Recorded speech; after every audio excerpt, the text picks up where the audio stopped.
Hi, I'm Carl Azuz for CNN 10. After substantial investigative journalism, I can now confirm definitively that Fridays are awesome. It is great to be wrapping up the week with you. We have a report out of the United Kingdom to kick things off today. We told you on Wednesday how an agreement on Brexit, a plan for how Britain would leave the European Union, failed.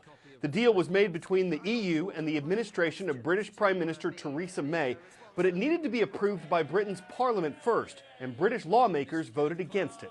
After that happened, the leader of Britain's Labour Party, which opposes the Conservative Party that's in power, called for a no-confidence vote in Prime Minister May's government. That could have led to major changes in Britain's leadership. In US politics, when the president dies, resigns, or is impeached, finding their replacement is straightforward. The vice president steps up, and after them, the Speaker of the House. But in British politics, the rules are a lot more complicated.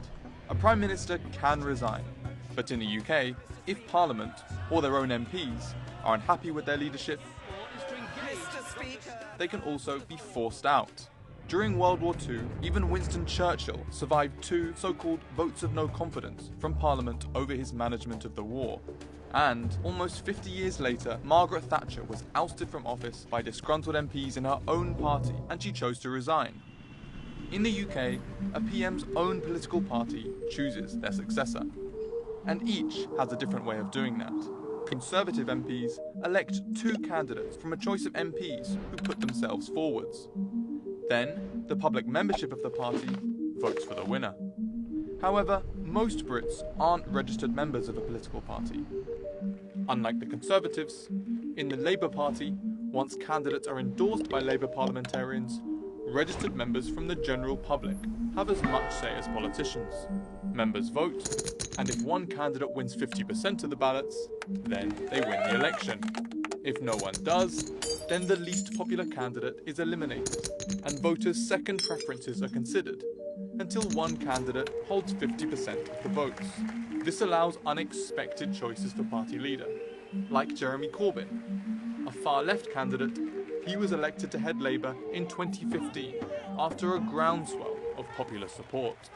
Parliamentary rules mean that if this new leader can form a new government within 2 weeks, he or she can hold on to the PM seat.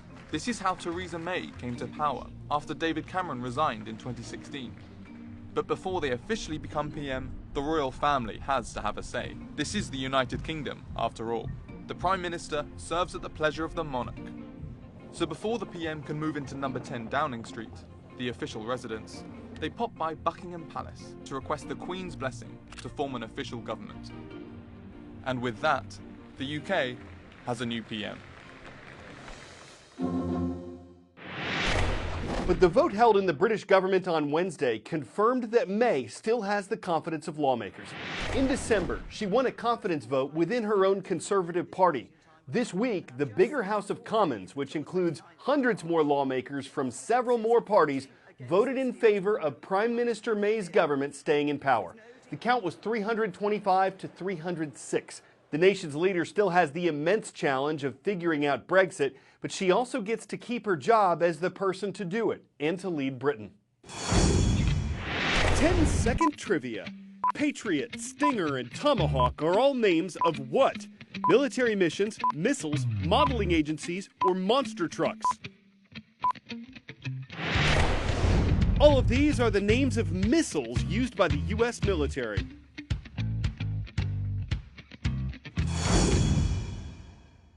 A review of U.S. weapons that was discussed Thursday was focused on missile defense, protecting America against missile threats from other countries. When President Donald Trump visited the Pentagon to discuss America's strategy, he mentioned defending the U.S. from space. The plan would be to deploy sensors there that could discover when a missile was fired from the ground and then keep track of where it went. It's not clear what the cost would be for a program like that. Other options for missile defense could include lasers deployed from drones that would destroy incoming weapons, and a system that's now in place uses interceptor missiles to blow up ones that are in flight. A company that makes those also manufactures computer-guided cruise missiles. The Tomahawk is considered the world's most advanced cruise missile. It's been used in combat more than 2,000 times by the U.S. Navy, from Syria to Sudan to Serbia. And all of the new Tomahawks come out of one factory, this one, in a city and state we've been asked not to reveal for security reasons. The 20-foot-long Tomahawks are manufactured by the Raytheon Company. Kim Ernzen is one of Raytheon's top missile executives. And this is the final configuration before it goes out the door to our customer. In this facility is where we do the integration of the rocket motors and the warheads, what we call the energetics elements of the missiles. Other components and subassemblies come from our other factories located here, and then we do the final assembly here, test it, fuel it, and get it ready to go out the door. How soon will these be going out the door? In the next couple of days. In this factory, 14 Tomahawks are about to be shipped out. Workers here are performing what they call a roll test to make sure there is nothing loose inside the missile and that everything is connected properly. Raytheon's contract with the Navy is for 196 missiles for this year. Tomahawk can fly 1,000+ miles, so it can get launched from a ship or a submarine. It can go up and loiter, as we call it, where it can fly around in a figure 8. So in other words, once it's sent off, if you want to change where it's going, Absolutely. It loiters, it just goes in a circle and you figure out. It can be redirected and rerouted to a specific target.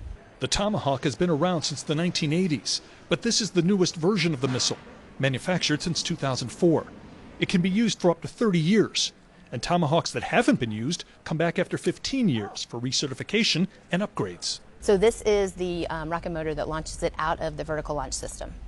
So it is what propels it out. So when you see the footage of a missile coming out of a ship, it is the plume that gets it out of that vertical launch. And as you move more up toward the front is the navigation, communication system, and then ultimately up here at the very end is the warhead, and it is a 1,000-pound warhead. With their GPS guidance, the Tomahawks can strike within mere feet of a target. They are launched from ships or submarines. If it comes from a submarine, it will then swim through the water. The rocket motor will take it up out of the water, and then we'll eventually get it up into the airplane mode, which is where it will fly and perform its mission from there. So it swims and it flies. Swims and it flies. The price tag per missile, about $1.1 million. Each Tomahawk weighs about 3,500 pounds. So when 60 of them were fired towards Syria, that was about 210,000 pounds of firepower. People who work here tell us this isn't just a job. It is an honor to be able to work for the men and women in uniform and to be able to supply them with a competitive advantage when they're put in harm's way.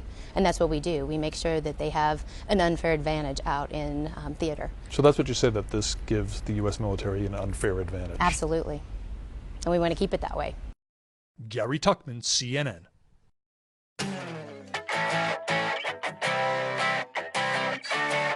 Lesser-known creations made with three-dimensional printers, musical flutes, shoes, a bridge. And unlike the 3D printed coat hooks or phone cases you've seen, this thing is made of concrete and it spans more than 86 feet over a pond in Shanghai, China. Dozens of hollow concrete sections were printed and then joined together to make it. The bridge is also said to be more than 30% cheaper to build than a traditional one. Of course, it's not a bridge over troubled water. It may not get many sighs. For those who can't travel to China, it's a bridge too far. And people who build bridges on rivers might ask, why? But it does take old methods and bridge them with new technology, so we'll see if it stands the test of time. I'm Carl Azuz. We'll be off next Monday for the Martin Luther King Jr. holiday. We'll look forward to seeing you Tuesday when CNN 10 returns.